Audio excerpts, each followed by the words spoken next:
Good evening and welcome to the Narnia Evening News. Our top story for today is a new development in an ongoing conflict between the Nurses Union and the Board of Health. According to Tony Stewart, Director of the Board of Health, negotiations are coming to a close between the Board and the Nurses Union. However, the nurses believe otherwise. I'm really sorry. Tony is incapacitated right now. My name is Randy Stark. I am the Assistant Director of the Board of Health. Assistant to the Director. Whatever. We believe that the Nurses Union is being completely unreasonable during this conflict. They're just, wanting everything. They want cappuccino makers in the lunchroom. They want better food. We all get the same food. Except for the Board of Health, we have our own buffet. But I mean, that's aside from the point. They want puppy dogs as stress relief on their breaks. They want like 100 vacation days a year. What is that about? They want like rain days and sunshine days so they can like go camping and stuff. I don't know. They want Randy, can I please talk to you for a second? Yeah, 1 second. No, Randy, now. 1 second. They want, it's just completely ridiculous. Because Get you know up, what? Randy. In a minute, woman! Honestly, they think their needs should come first. And honestly, they're so far gone. It should be our needs first, and then maybe the patients, and then theirs. They're at, the bottom of the food chain. Randy, come here for a second. I'm coming! God, women. This is absolutely ridiculous. What do you think you're doing? What do you think you're doing, Sheila? Randy's not even Sheila, it's Barbie. Whatever, Barbie! This is so stupid. We already had a meeting about this and you said that you weren't going to go and say anything to the press. Well, you know what? People need to know. They have to know what's going on. This is ridiculous. Well, if you want, why don't you talk to the press? Yeah, I will. Let's get your words out there too. Fine, whatever. Okay. Go ahead, go for it. Do it. Hey, I will hit a woman. Bring it! You look like a girl, Randy! Sorry about that. I'm just a little flustered right now. So, what he was saying was absolutely insane, okay? This hospital is the worst place to work. I mean, most hospitals have 2 patients that they have to look after. We have 40 patients. We don't even get breaks. Well, we get breaks, but we only get 1 break. I mean, it's only 2 hours, and my boyfriend, he doesn't live here, and it's when I want to see him, I don't have time to, and anyway, they're just working me to the bone, and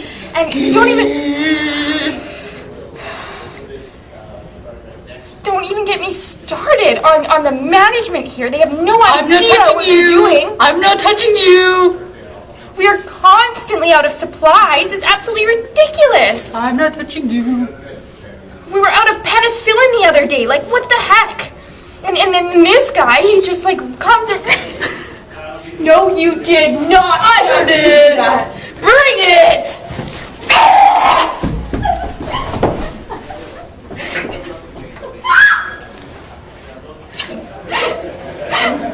I'm gonna kill you.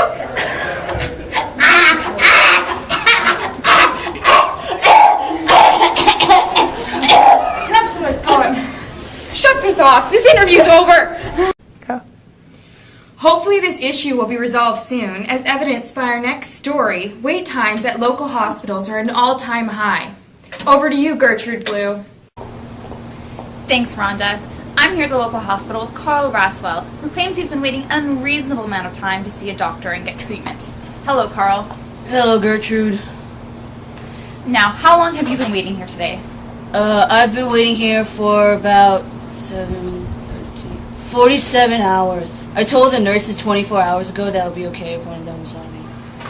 And may I ask what the extent of your injury is?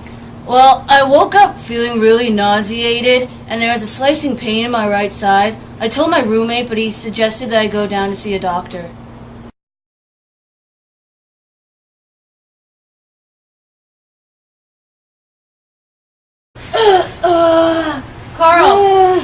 Carl, are you okay to continue? Yeah, what? You good? You good? Okay. Gosh, I hope those nurses see you soon. Now, Carl, I suppose that to your physician, he asked you to come here for further examination. Is that correct? Yeah, that is correct. He suspected that'd be appendicitis. He doesn't have any x-rays or the ultrasound equipment, so he sent me down here. I see. Have you been at the hospital before for anything else? No. I've been here twice before. The other time was when I broke my leg, and then another for when I sprained my wrist, both from a dirt biking accident. Okay. And how long were the wait times on those visits? They're about an hour, but I didn't even see the doctor. He told the nurses to see me. Okay. And when were those accidents? The 6 or 7 months ago. Yeah, I don't understand why it's taking so long. The nurses keep saying that it's gonna be 15 minutes and 50 minutes, but here I am, 47 hours later, and the pain is getting worse and worse, and I'm getting worried that it's a serious condition, and the doctors are just taking their good old time. There you have it. The wait times at the hospital are growing exponentially, and doctors and nurses seem unable to deal with the complaints. How long is this going to continue? We have no idea, but keep in mind that if you're making a visit to the hospital, you may be waiting upwards of a day. I'm Gertrude Blue from Narnia News. Back to you, Rhonda Burgundy. Thank you for the update, Gertrude. Now over to Carl for an up-to-the-minute traffic report. Thank you. We are here at Caspian Crescent. We've received fewer reports on, there's been 48 traffic accidents in the less than 2 hours. It's gridlock going out of the city. It's mayhem. It's just dumped cars everywhere. Pedestrians are going all over. Pile-ups in the city. Coming in is smooth sailing though. So pedestrians, motorists, they have to be cautious. They have to be aware. All right. So just be careful whatever you do. It's insane.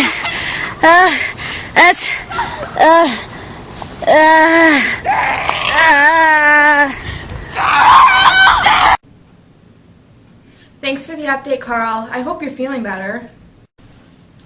There has been a number of sudden and unexpected school closures in this city. Dawson's Creek Middle School, Pingleton Middle, Waterton Heights, Narnia Regional, and Cobblestone Creek Middle have all reported school closures. The principals of each of these schools have declined commenting on the situation, so it is unclear if it is all related.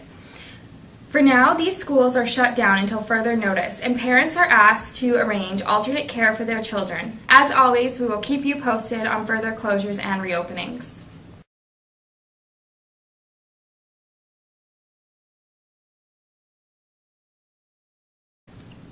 We're coming to you live now with breaking news. Our reporter is live on the scene. Gertrude, can you please explain to us what is happening?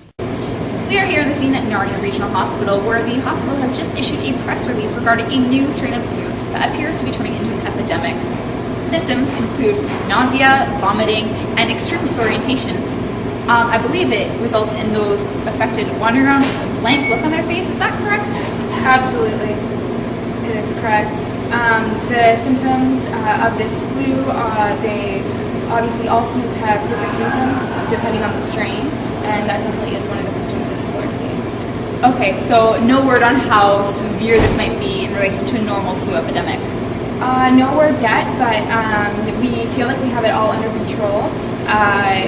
There is a major demand for medical services right now, but that's because this is the initial outbreak. We weren't prepared for this amount of people, but we're being completely proactive. We have nurses and doctors coming in from other locations and working around the clock. I've personally been here since 8 o'clock this morning.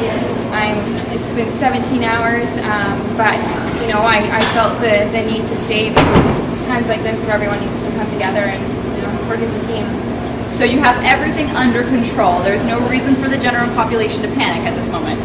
Oh no, I absolutely believe that there is no reason for the population to panic at this moment.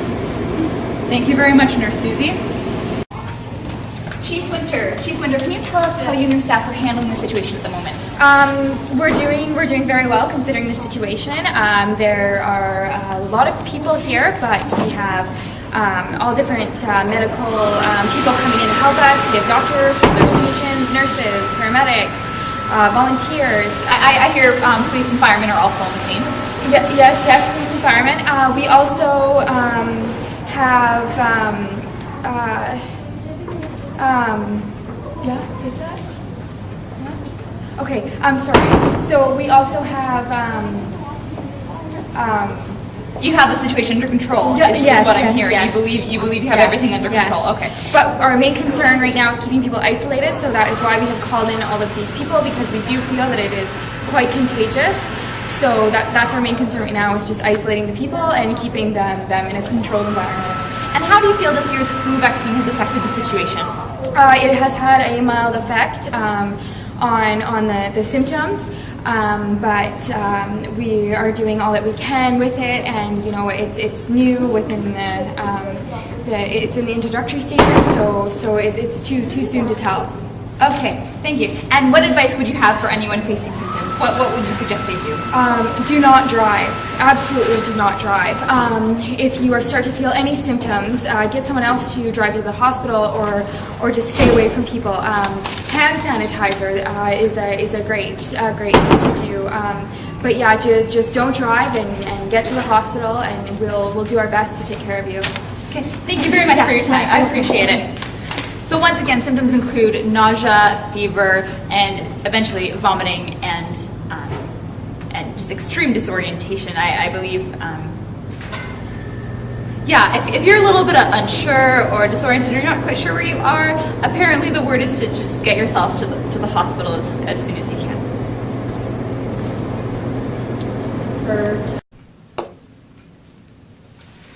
Thank you, Gertrude and Chief Winter.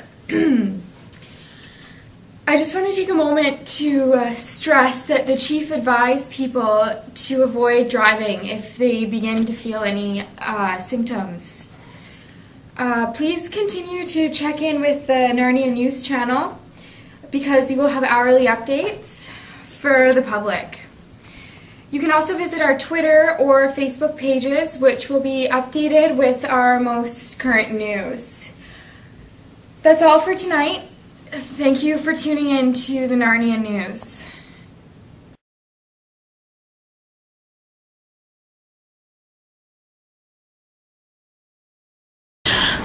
Oh my gosh, I don't know what's going on. It wasn't the flu. I can tell you that the vaccine didn't work. Oh my gosh. Oh my gosh.